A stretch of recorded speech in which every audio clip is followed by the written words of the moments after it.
Visitante del espacio, John W. Campbell. Aquello hedía un hedor extraño, el hedor de una mezcla de olores que solo conocen las cabañas sumergidas en los hielos de un campamento antártico, y en que se advierten el olor a sudor humano y el denso dejo a aceite de pescado de la esperma de la foca derretida. Un dejo de alineamiento combatía el rancio hedor a pieles impregnadas de sudor y de nieve. El acre olor a grasa de cocinar quemada y el olor animal y no desagradable de los perros, diluidos por el tiempo, se cernían en el aire. Los olores a aceite de máquina que subsistían contrastaban con los de los arneses, los cueros, pero entre todo aquel hedor a seres humanos y a sus compañeros, los perros, las máquinas y la cocina, se percibía otra tonalidad. Era algo raro, asfixiante, el dejo apenas perceptible de un olor extraño entre los olores de la industria y la vida, pero provenía del objeto que yacía atado con cuerdas y lona, embreada sobre la mesa, goteando lentamente sobre los pesados tablones húmedo y delgado, bajo el resplandor sin pantalla de la luz eléctrica. Blair, el pequeño biólogo calvo de la expedición, tiró nerviosamente la envoltura, descubriendo el hielo limpio y oscuro que había debajo y reintegrando luego a su lugar la lona embreada con gesto de impaciencia. Sus pequeños movimientos de pájaro y su reprimida ansiedad hacían bailar su sombra sobre la orla de la ropa interior de un gris sucio que pendía del bajo cielo raso, y sobre su orla ecuatorial el cabello erizado y gris en torno a su pelado cráneo, formando una cómica aureola. El comandante Garry se adelantó hacia la mesa. Lentamente sus ojos rastrearon los círculos de hombres apretujados en la casa de la administración. Su cuerpo alto y erecto concluyó de erguirse y asintió. 37. Todos están aquí.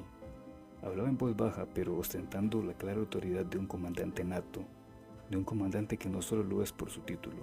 Ustedes conocen las líneas generales, lo que hay en la trastienda.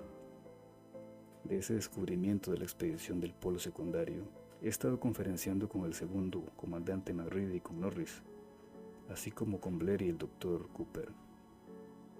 Hay una diferencia de opiniones, y como esto involucra a todo el grupo, es simplemente justo que todo el personal de la expedición se ocupe del asunto. Voy a pedirle a McReady que les proporcione los detalles, ya que ustedes han estado demasiado atareados con sus respectivos trabajos para seguir de cerca los esfuerzos de los demás. Al surgir del segundo término, donde se cernía el azul del humo, McReady pareció una figura de algún mito olvidado, una estatua de bronce dotada de vida y que caminaba.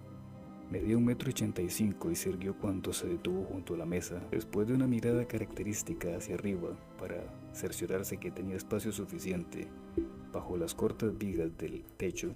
Llevaba aún su chaqueta resistente y de un anaranjado detonante, pero que daba su enorme complexión física, no parecía fuera de lugar. Aún allí, a 1,5 m por debajo del viento que zumbaba sobre la desolada extensión antártica, penetraba el frío del continente helado y daba sentido a la aspereza del hombre. Y McReady era de bronce, su barba de un rojo broncíneo, la roja cabellera a tono con ella, las nudosas manos que se crispaban y descansaban continuamente sobre los tablones de madera. Eran de bronce. Hasta los hundidos ojos, debajo de aquellas gruesas cejas, tenían tonalidades broncíneas. La durabilidad del metal que resistía el tiempo se revelaban en los ásperos y duros contornos de su rostro y en los suaves tonos de su gruesa voz. Norris y Blair están de acuerdo en una cosa, en que el ser que hemos hallado aquí no es de origen terrestre.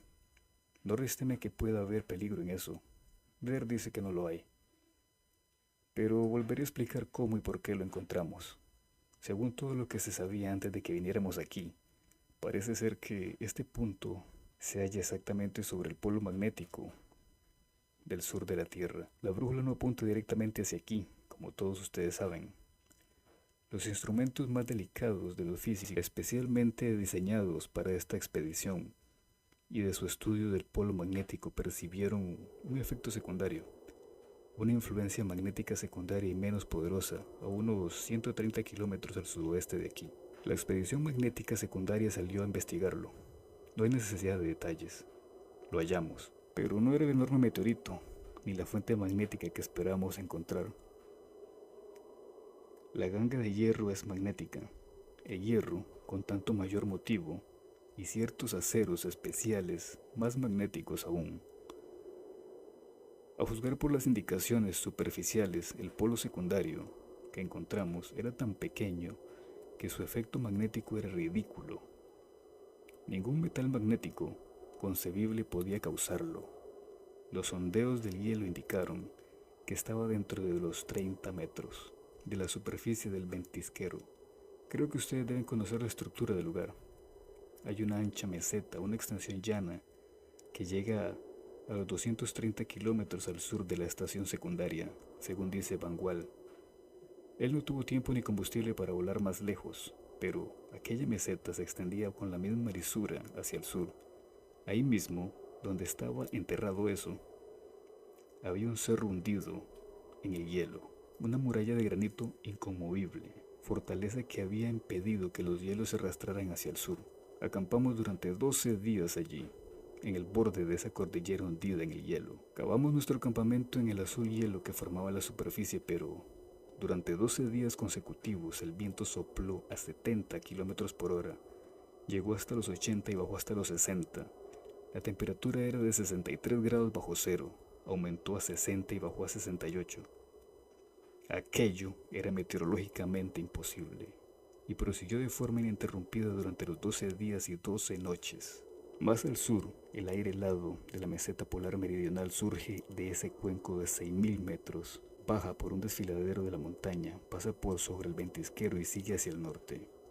Debió haber una cordillera que forma el túnel y lo encauza y lleva ese aire helado por espacio de 600 kilómetros hasta dar a la pelada meseta, donde encontramos el polo secundario a 550 kilómetros al norte.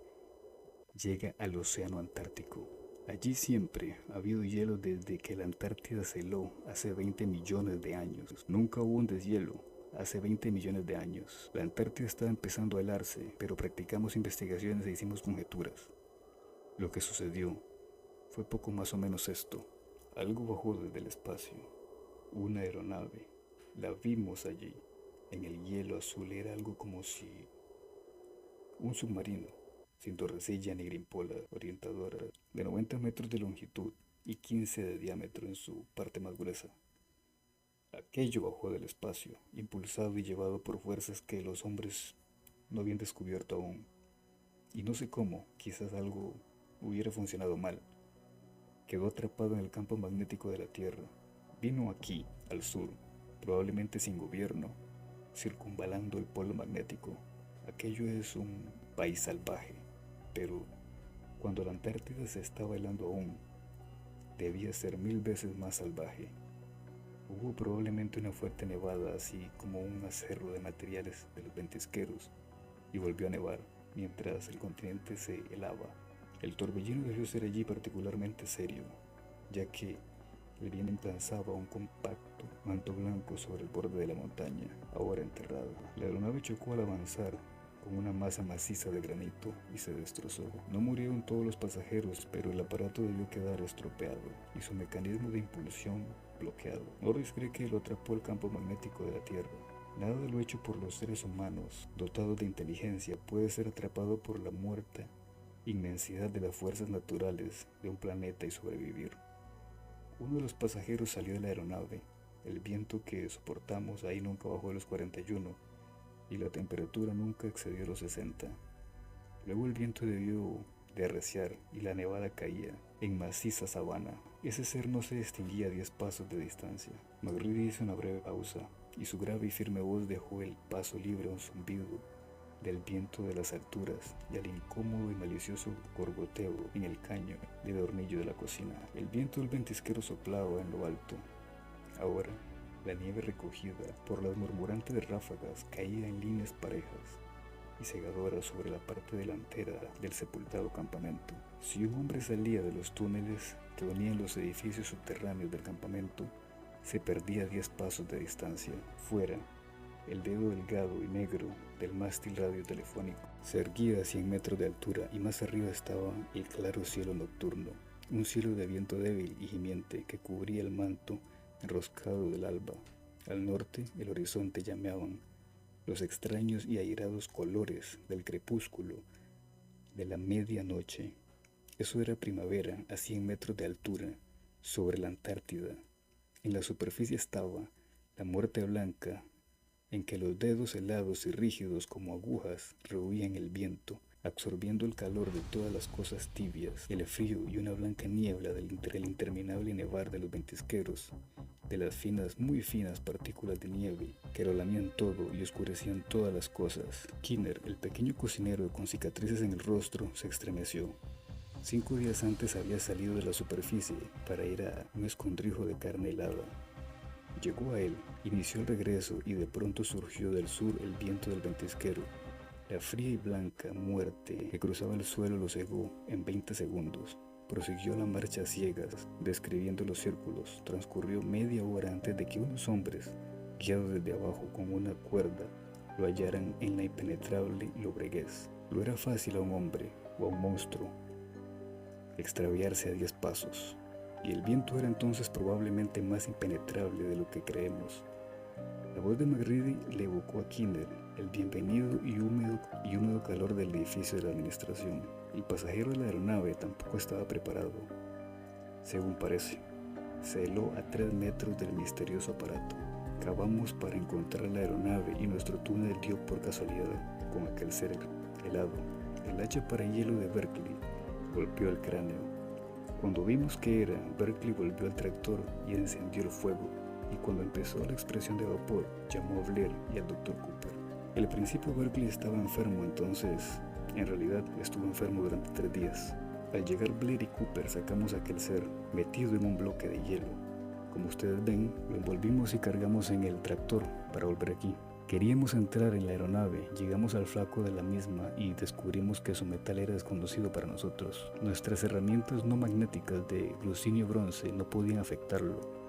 Berkeley tenía alguna herramienta de acero en el tractor y tampoco eso lo raspaba. Hicimos pruebas razonables hasta que intentamos algún ácido de los acumuladores sin resultados. A través de la pequeña hendidura pudimos mirar y vimos que allí solo había metal y herramientas. De modo que decidimos desprender el hielo con una bomba. Teníamos bombas de canita y de termita. La termita ablanda el hielo, la de canita podía destruir cosas de valor. Mientras que el calor de la termita aflojaba simplemente el hielo, el Dr. Cooper, Norris y yo pusimos una bomba de termita de 12 kilos.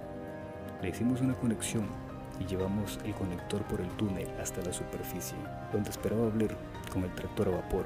A 100 metros del otro lado, aquel muro de granito, hicimos estallar la bomba de termita. El metal de la aeronave se encendió. El resplandor de la bomba fulguró y se extinguió. Luego empezó a brillar de nuevo. Volvimos corriendo al tractor y gradualmente el resplandor se acentuó desde donde estábamos. Pudimos ver todo el témpano, iluminado desde abajo por una luz insoportable. La sombra de la aeronave era un gran cono que llegaba hasta el norte, donde la luz crepuscular había desaparecido casi. Aquello duró un instante y contamos otras 3 sombras, que debían ser otros pasajeros helados allí. Luego los hielos se abatieron sobre la aeronave. No sé cómo. En el cegador infierno pudimos ver grandes objetos inclinados, moles negras. Aquellos debían ser los motores. Lo sabíamos, los secretos que se diluían en una radiación flamígera, los secretos que habrían podido darle al hombre, los planetas, cosas misteriosas que podíamos levantar y arrojar. Esa aeronave y que se había impregnado de la fuerza del campo magnético de la Tierra. Luego las murallas de hielo se desplomaron sobre aquello. Por un momento chilló como el hielo seco cuando es oprimido. Estábamos a ciegas durante horas, vagamos a tientas por las tinieblas mientras nuestros ojos se reponían.